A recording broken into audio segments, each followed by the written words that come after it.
पाकिस्तान की खूबसूरत अदाकारा लैबा खान ने अपने हमसफ़र के बारे में बड़े इंकिशाफ कर दिए, अहम राजों से पर्दे उठा दिए। एक इंटरव्यू के दौरान लैबा खान ने मुख्तलिफ मौज़ूआत पर गुफ्तगू की।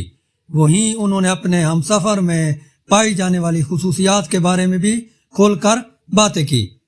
प्रोग्राम के दौरान एक सवाल के जवाब में लैबा खान ने कहा, मेरी ख्वाहिश है कि मेरा हमसफ़र जिससे भी मेरी शादी हो वो एक अच्छा इंसान हो, उसका दिल साफ हो, वो दूसरों के एहसास को समझने का फ़न जानता हो। मेज़बान ने सवाल किया कि लड़का कैसा होना चाहिए, जिसके जवाब में लैबा खान ने कहा कि लड़का ना मोटा हो ना पतला, बल्कि एक खूबसूरत इंसान होना चाहिए। लैबा खान ने अदाकारी की दुनिया में ड्रामा सीरियल दो बोल से कदम रखा।